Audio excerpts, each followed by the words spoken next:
오늘은 이사야 3장 말씀으로 은혜를 받으시겠습니다. 이사야 3장에서는 타락한 유다 백성이 예루살렘이 하나님의 심판을 받을 것을 경고하고 있습니다. 그러면서 이 유다 백성들의 죄악을 구체적으로 지적하고 있습니다. 1절에 보시면요, 보라, 주 만군의 여호와께서 예루살렘과 유다가 의뢰하며 의지하는 것을 제하여 버리시되 곧 그가 의지하는 모든 양식과 그가 의지하는 모든 물과 그랬습니다. 이스라엘 백성들이, 특별히 남유다 예루살렘의 백성들이 하나님을 의지하지 아니하고 세상의 길로 그 가나안 족속들의 풍습을 따라 나가니까, 하나님을 거역하니까 하나님께서 심판을 경고하고 있는 것입니다.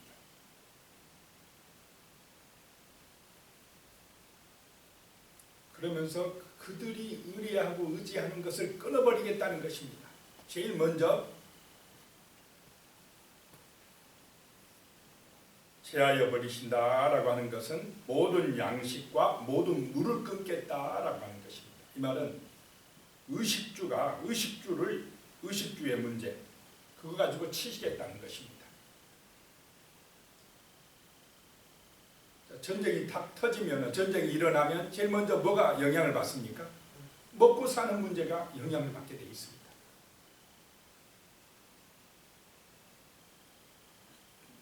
그래서 우리는 참 하나님을 온전하게 믿고 의지하는 그것이 복의 길이라는 걸 잊지 말아야 할 줄로 믿습니다. 유대 백성, 예루살렘의 백성들은 하나님을 경외하며 사는 것이, 이것이 당연한 것인데도 그 가나안 땅에 들어가서 살다 보니까 하나님보다는 세상을 더 의지하게 되더라라고 하는 것입니다. 그래서 하나님이 지금 이사야 선지자를 통하여서 경고합니다. 너희가 의뢰하던 모든 물과 양식을 끊어버립니다. 이 말을 들을 때에 정신이 번쩍 나야 되지 않겠습니까? 그런데 말씀을 대수롭지 않게 여기는 것, 이것이 바로 어리석은 것이다 라고 하는 것입니다. 그 다음에 2절에 보니까요, 용사와 전사와 재판관과 선지자와 독설자와 장로와, 용사들, 힘있는 사람들, 전쟁에 나가는 군사들, 재판관들, 선지자, 독설자, 장로, 이제 그 백성의 지도자들을 다 그 다음에는 어떻게 하겠다요? 제거하겠다 이 말입니다. 의식주를 제거하고 그 다음에는 백성의 지도자들을 제거하겠다라고 하는 것입니다. 3절에 50부장과 귀인과 모사와 정교한 장인과 능란한 요술자를 그리하실 것이며, 의식주와 백성의 리더들을 치실 것이다 라고 하는 것입니다.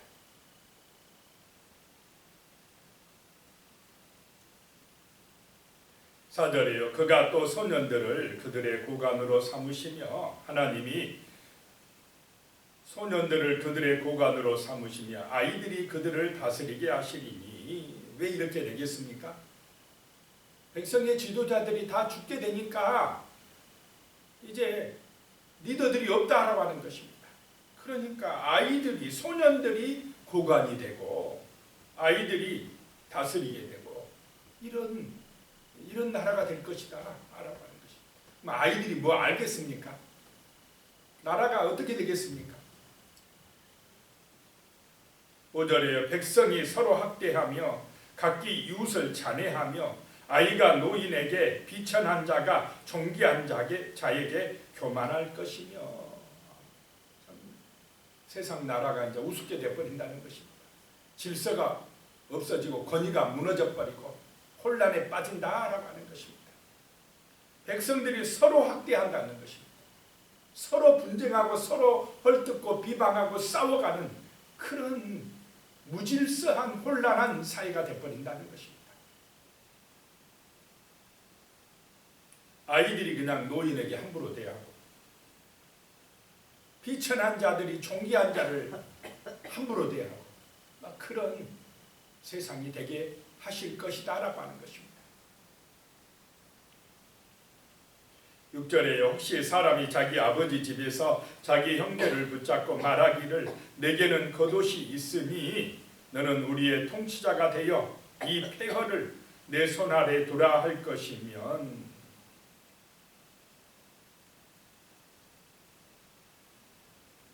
어떤 사람을 붙잡고는 내가 우리 지도자가 좀 되라, 그래서 이 혼란 안에서 이 폐허에서 우리를 좀 구해주라 라고 하면은 7절에 그날에 그가 소리를 높여 이르기를 나는 고치는 자가 되지 아니하겠노라. 내 집에는 양식도 없고 의복도 없으니 너희는 나를 백성의 통치자로 삼지 말라 하리라. 그때는 서로 지도자가 안 되려고 한다는 것입니다.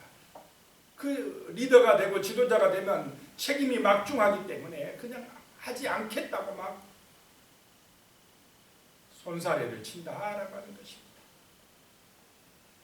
8절에요. 예루살렘이 멸망하였고 유다가 엎드려졌음은 그들의 언어와 행위가 여호와를 거역하여 그의 영광의 눈을 범하였음이니라.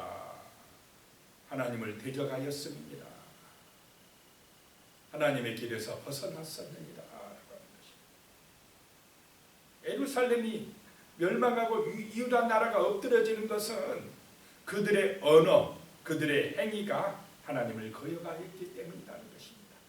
정말 우리의 말이 중요한 줄로 믿습니다. 우리의 말로 하나님을 찬양하고 말씀을 선포하고 우리의 입술에서 나오는 말이 하나님 보시기에 정말로 선하고 아름다운 말이 되어야 할 줄로 믿습니다. 우리 속에 있는 것이 말로 나옵니다. 그래서 내 안에 하나님의 은혜가 있어야 될 줄로 믿습니다. 내 마음이 하나님 나라가 되어 있어야 우리 입술에서 복음이 나옵니다. 아름다운 말이 나옵니다. 사랑의 말이 나옵니다. 소망의 말이 나온다는 것입니다. 다른 사람을 살리는 말이 나온다라고 하는 것입니다.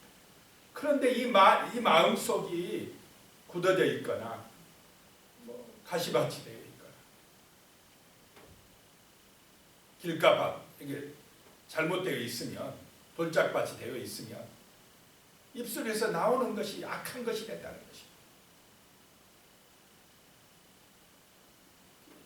이 말이 굉장히 거칠어진다는 것입니다. 말이 음란해진다는 것입니다. 사악해진다는 것입니다. 이게 바로 하나님 없는 세상의 길이다라고 하는 것입니다. 이 말과 언어와 또 말로도 그러고 글이나 또 어떤 표현된 것, 이런 것들이 다 그냥 하나님을 잊어버리게 하고 대적하는 그런 언어와 문화가 되어가고 그들의 행위가 되어간다라고 하는 것입니다. 그렇게 되었다는 것입니다.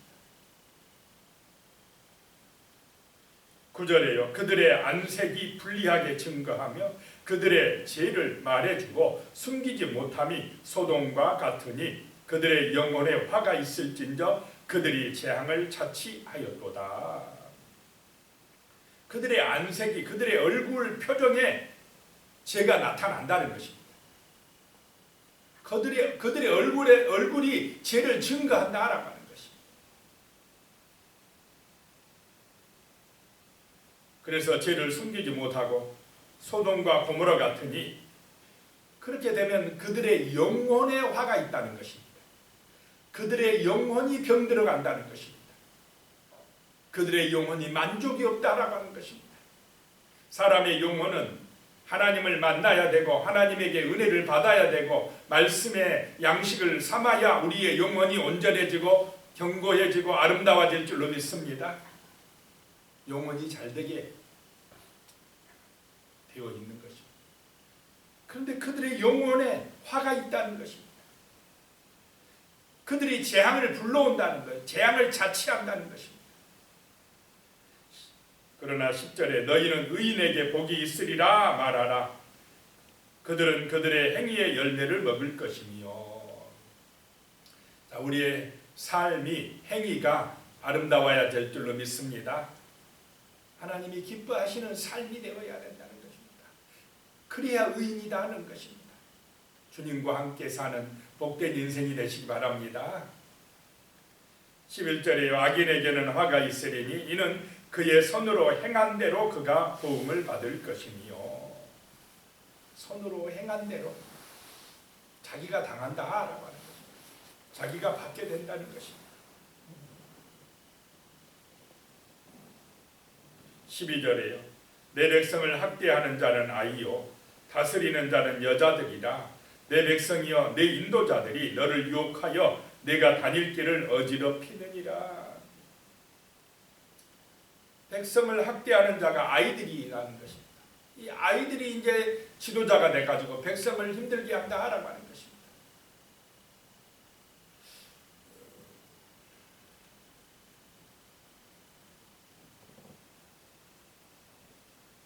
솔로몬 때 그 아들 르호보암 왕이 이제 백성들을 다스릴 때에 그 오래 나라를 다스렸던 노인들의 교훈을 듣습니까? 자기 친구들 젊은 사람들의 교훈을 듣습니까?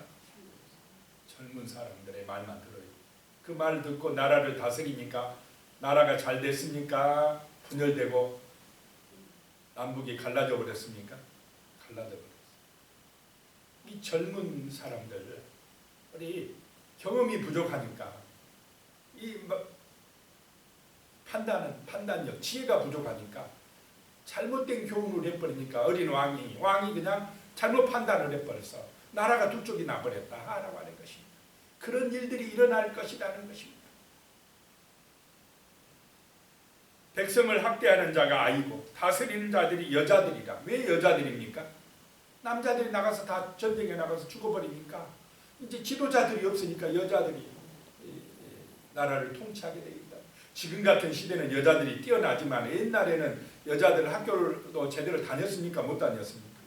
이 몇천 년 전에는 이 여자들이 제대로 인정받지 못하던 그 시절에 여자들이 모든 걸 다스려야 됐다라고 하는 것입니다. 그래서 다닐 길을 어지럽게 했다. 혼란스러웠다. 이 말입니다. 자, 13절에 보니까요. 여호와께서 변론하러 일어나시며 백성들을 심판하려고 서시도다. 하나님이 이제 일어나신다는 것입니다. 심판하시겠다는 것입니다. 14절에 여호와께서 자기 백성의 장로들과 고관들을 신문하러 오시리니. 왜 신문하겠습니까? 백성들을 제약의 길로, 엉뚱한 길로, 하나님으로부터 멀어진 길로 그렇게 인도에 갔으니까 이제 신문하러 오신다는 것입니다. 포도원을 삼킨 자는 너희며 가난한 자에게 탈취한 물건이 너희의 집에 있도다. 이 고관들이, 부유한 자들이 가난한 사람들의 모든 재산을 어떻게 했다는 것입니까? 빼앗았다. 착취했다. 자기만 부자되고 잘 살면 된다고 생각하다가 보니까 사회의 소외계층들이 많아지겠습니까? 적어지겠습니까? 많아진다라고 하는 것입니다. 자, 세상은 그런 길로 갑니까? 안 갑니까? 돈 있는 사람이 돈을 더 버는 구조로 가게 돼 있어요. 자, 많이 번 사람은 어떻게 해야 됩니까? 나눠야 됩니까? 안 나눠야 됩니까? 많이 가진 자, 많이 번 자는 더 많이 내놔야 돼. 베풀어야 돼. 이게 하나님의 법칙입니다. 그런데 많이 가진 자가 더 많이 가져야 된다고 하다 보니까 빼앗게 되고 착취하게 되더라는 것입니다. 오늘날 자본주의의 문제는 바로 이것이고, 이렇게 계속 가다 보면은 뭐가 터진다고요? 전쟁이 일어난다. 지금 우크라이나를 통해서 우리는 이런 교훈을 배워야 됩니다. 전쟁이 터지면 정말 제일 먼저 의식주가 문제가 터지고, 지도자들이, 남자들이 나가서 전쟁에서 어떻게 됩니까? 죽게 되고, 사회는 이제 혼란에 빠지고, 이런 것을 우리는 우크라이나 전쟁을 통해서 교훈으로 삼아야 된다는 것입니다. 지금 이 이사야 3장의 말씀이 바로 예루살렘과 유다를 향한 하나님의 그런 경고입니다. 15절에 보니까 어찌하여 너희가 내 백성을 짓밟으며 가난한 자의 얼굴에 맷돌질하느냐 주 만군의 여호와 내가 말하였느니라 하시도다. 짓밟다 맷돌질하다 하면 그 가난하고 연약한 백성들을 억압했다라고 하는 것입니다. 그래서 선진국 선진사회가 될수록 가진 자는 정말 또 약한 자를 돌보는 사회가 되고 약자들은 가진 자들을 존경하고 사랑하는 사회, 그런 정말로 서로 사랑하고 베풀고 또 존경하는 그런 사회가 선진사회고 하나님이 기뻐하시는 사회인 줄로 믿으시기 바랍니다. 그런 세상이 되도록 기도해야 된다는 것입니다. 그렇지 아니하면 다 같이 어려움당한다 라고 하는 것입니다. 16절부터 이제 보면은 시온의 딸들에 대한 말씀이 나옵니다. 여기서 시온의 딸들은 예루살렘의 고관들, 부유층의 그 부인들을 말합니다.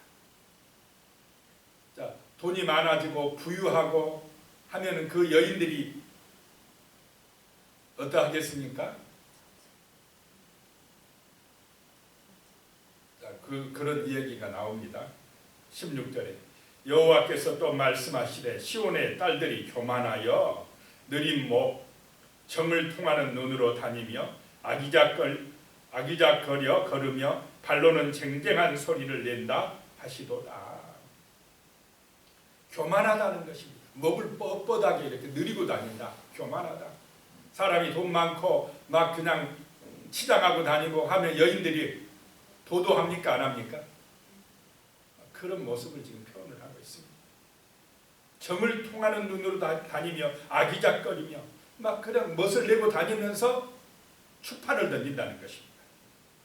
사람들이 시선을 자기에게 갖도록 그렇게 다니면서 이 지금 시온의 딸들, 고관들의 부인들이 또 남자들을 유혹하려고 한다라고 하는 것입니다. 17절에 그러므로 주께서 시온의 딸들의 정수리에 딱지가 생기게 하시며 여호와께서 그들의 하체가 드러나게 하시리라. 정수리에 딱지가 생긴다 이 말은 나병이 생기게 만들겠다. 하체가 드러난다 이 말은 포로로 끌려가게 하겠다. 이런 말씀입니다. 18절이요. 주께서 그날에 그 심판의 날에 그들이 장식한 발목고리와 얼마나 돈이 많으면 발목고리도 또 막 그런 보석으로 이렇게 했겠습니까? 머리에 망사와 반달 장식과 19절에요. 귀고리와 팔목고리와 얼굴 가리개와 20절에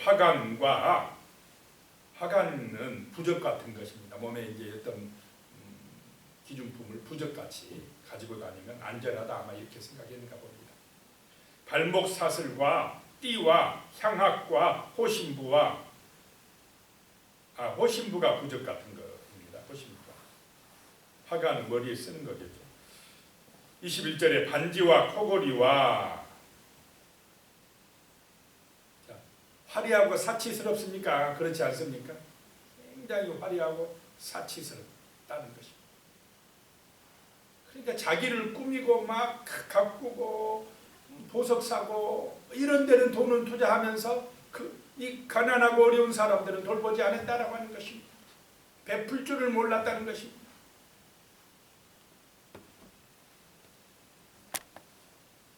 23절에 보면 손걸과 세마포 옷과 머리 수건과 너울을 제하시리니 그랬습니다. 그때에 24절에 그때에 썩은 냄새가 향기를 대신하고 노끈이 띠를 대신하고 대머리가 숱한 머리털을 대신하고 굵은 베옷이 화려한 옷을 대신하고 수치스러운 흔적이 아름다움을 대신할 것이며. 그런데 그렇게 이제 하나님이 심판의 날을 내리시겠다는 것입니다. 25절에 너희의 장정은 칼에 너희의 용사는 전란에 전쟁에 망할 것이며 26절에 그 성문은 슬퍼하며 곡할 것이요 시온은 황폐하여 땅에 앉으리라. 이사야 선지자가 지금 타락해가는 유다와 예루살렘에 이렇게 경고를 하면은 이 말씀을 받아들이고 정신을 차리고 회개를 해야 되겠습니까? 안 해야 되겠습니까? 해야 되는데 그들이 이 말씀을 받아들입니까? 안 받아들입니다. 계속해서 타락되어 간다 라고 하는 것이 유다와 예루살렘의 문제였다라고 하는 것입니다. 오늘 이 시대도 우리가 정말로 교훈으로 삼고 우리가 부유할수록 잘 되면 잘 될수록 더 겸손한 마음을 가지고 우리 이웃을 잘 살피는 사람이 될 때 정말 나라는 온전한 나라, 정말 하나님의 나라가 되고 또 우리 자신도 하나님의 사랑받는 귀한 백성들이 될 줄로 믿습니다. 기도드리겠습니다. 하나님 아버지, 세상의 길로 가지 않도록 도와주시옵소서. 세상은 자기의 욕망을 따라갑니다. 교만해집니다. 하나님의 뜻을 거역합니다. 그러나 우리 하나님의 백성들은 진리의 말씀을 따라 성령님과 동행하는 삶, 겸손한 삶, 서로 사랑하며 사는 복된 그런 삶을 추구합니다. 하나님 아버지, 참으로 우리의 삶이 그리스도의 향기를 바라는 삶이 되게 하시며 범사에 감사하며 겸손한 마음으로 서로를 사랑하며 살아갈 수 있는 그런 아름답고 정말로 거룩한 생명의 빛이 되는 삶을 살아갈 수 있도록 도와주시옵소서. 예수님의 이름으로 기도드리옵나이다. 아멘.